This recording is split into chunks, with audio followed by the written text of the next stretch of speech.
There is a passivity to which I experience dissociative identity disorder that I think I often don't see talked about, and I don't know if it's not talked about because it's a unique experience to us, or if it's not talked about because it seems so obvious that no one talks about it, or if it is just hard to put into words. But so much about my experience with DID isn't us making decisions, it's us noticing things happening and naming them, identifying them, understanding them.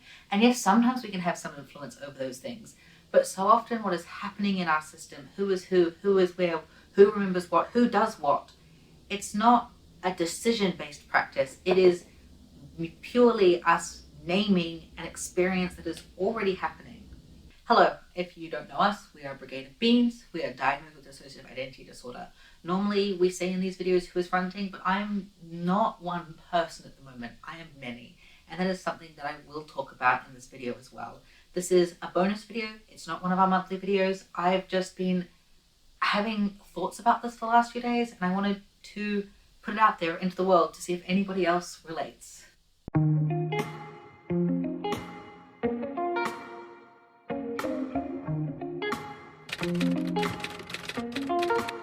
So, passivity in DID. I think that there is an assumption that what is going on in the system is being decided by someone, whether it is that alter deciding their actions or a gatekeeper deciding things on behalf of other alters, that it is intentional. But so much of what we experience internally, what we experience on our day-to-day, isn't intentional, at least on behalf of us who are outward facing. Maybe there is some gatekeeper way back in my brain who is making all of these decisions, but it doesn't feel like that.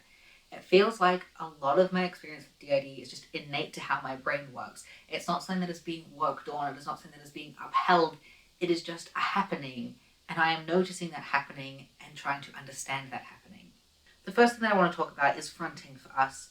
We have a mediocre amount of influence over who is present in the body, but so often we do not.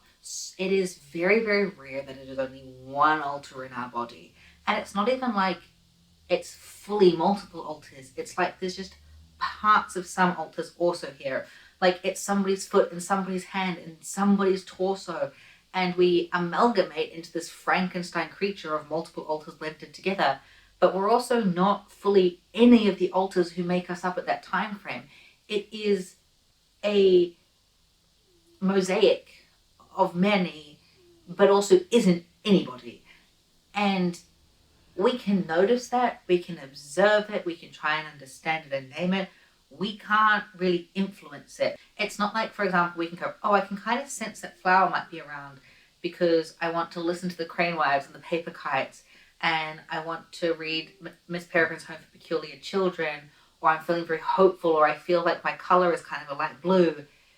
And so then we focus in on that and ground into one alter. We can sometimes do that, but that's not really what happens. We can kind of go, oh, I think flower might have some say in who I am right now, but I can also feel Cryptic's determination, and I can feel Beck's frustration, and I can feel Maya's memories of our day-to-day life to help us navigate these situations. And I can kind of tease apart who makes me up, but I can't then shape myself into someone. I'm not making a decision to be someone. I'm not making a decision to switch. I'm not making a decision to blend. I'm not making a decision to change who I am as a person. I can only notice who I am. I can only kind of observe myself and not make choices for myself. And when I say myself, I don't just mean me as an alter, because I'm not one alter right now. I mean me as a system, me as a collective. I is we, me is us. And I am one big confusing amalgamation of many without being anyone. And I think I've rambled on that point enough.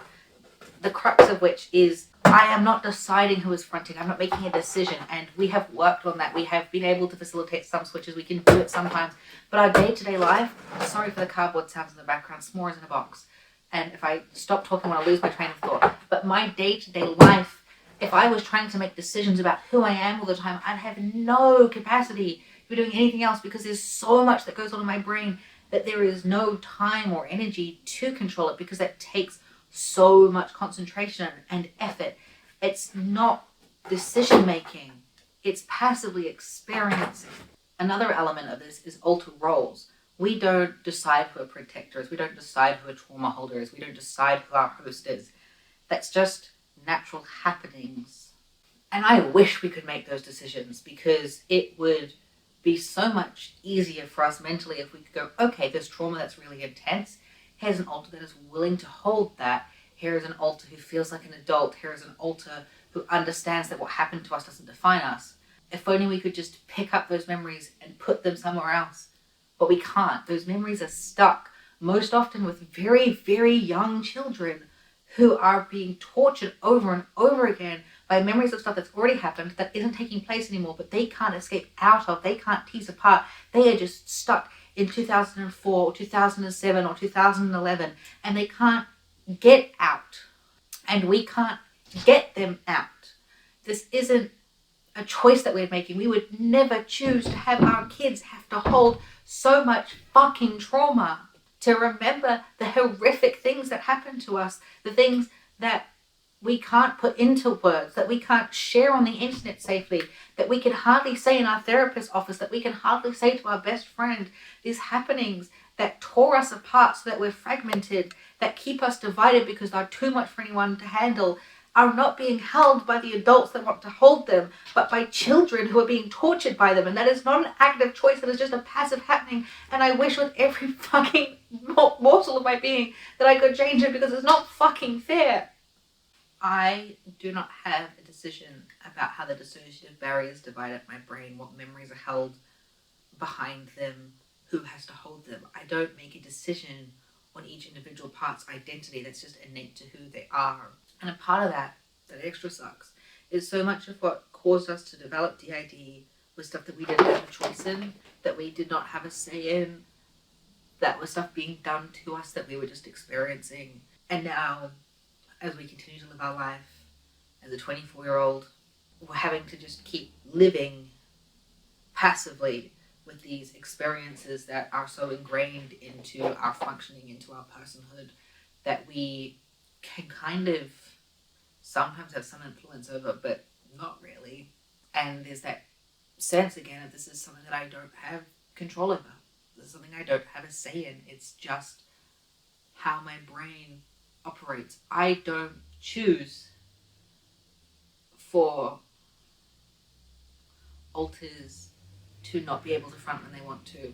I don't choose for many of our system to feel socially isolated because they can't front around friends. I don't choose for parts to front whilst we're watching our lectures who don't have good communication, meaning that when we sit down to do our uni exams, we don't remember the content because the person who watched the lecture isn't there, and we don't have the ability to reach them.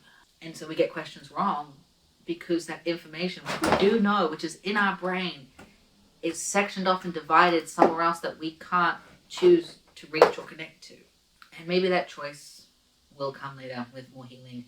And that's the other thing, like, there is so much memory sharing in our system. I know I just mentioned amnesia, not remembering. There is so much memory sharing in our system. There's so much co-consciousness. There is so much blending that you would assume it's like, okay, cool, that's really positive, and it is, but it's again not something we have control over. I'm not choosing for there to be an audience of 5, 10, 15 parts who are nearly in front but not quite, so they're observing things.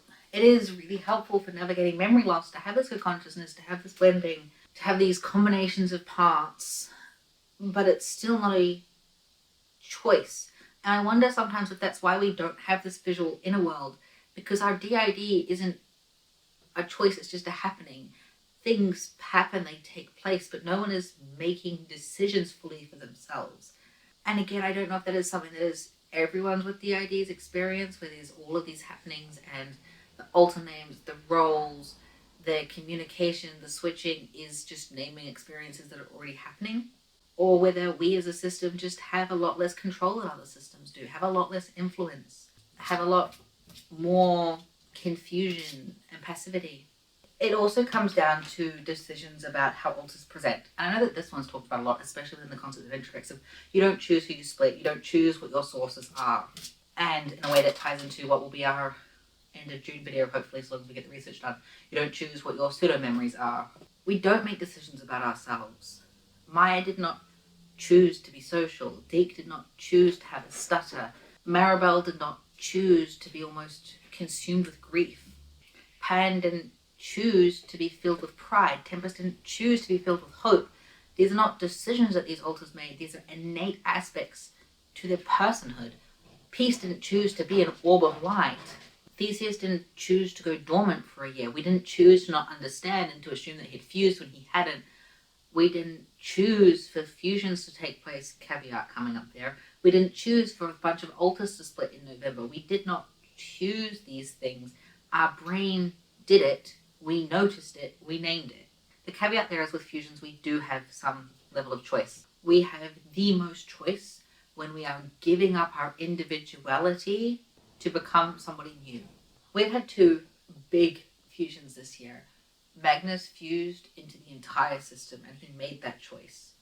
He had been apparently planning it for months. There was a catalyst event that was really positive for all of us, and he chose to splinter and to fuse within the whole system, and that has come with some really positive changes to all of us. After that, a collection of alters were like, we are done being ourselves as individuals.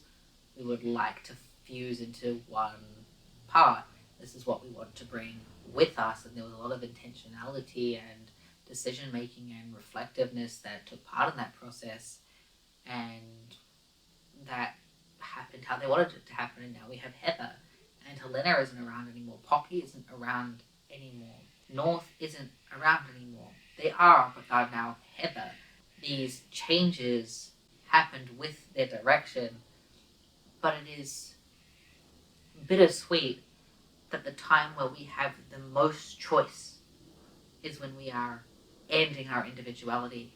And whether it is to become part of the whole system or to combine with others to become somebody new, there is a surrender of self, and it is only when we surrender our selfhood do we have choice and control. And that really fucks with us as somebody who has had to surrender our choice, and with it, surrender our selfhood. I understand that this video has been a rambly one, and a switchy one, and a bit of a repetitive one, and a bit of a reflective one, and maybe a bit of a sad one. But this is a topic that I wanted to talk about. I didn't just want to make an Instagram post because I could write the words, but you wouldn't see the emotion. You wouldn't see the switching that comes with it because it's difficult. We'd edit ourselves more. Like, we can still edit this when we put it through video editing, but we're not editing our words as much. And I needed that. I did not choose to have DID.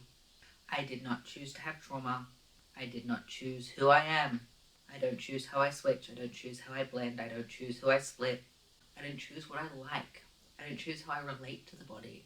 I don't get a choice in a lot of what is innate to alters and dissociation in our brain. I don't choose the symptoms. I don't choose the vivid dreams. I don't choose the derealization. I don't choose the depersonalization. I don't choose the amnesia. I don't choose the emotional disconnect. I don't choose the confusion, the pain, the flashbacks, the nightmares. I don't choose any of this. I don't get a choice in how my brain functions. The best I can do, what I am constantly trying to do, is to notice it, to name it, to let other people see it so I don't feel alone, to let other people see it so I can decrease the shame I have, to let other people see it so that they know they're not alone.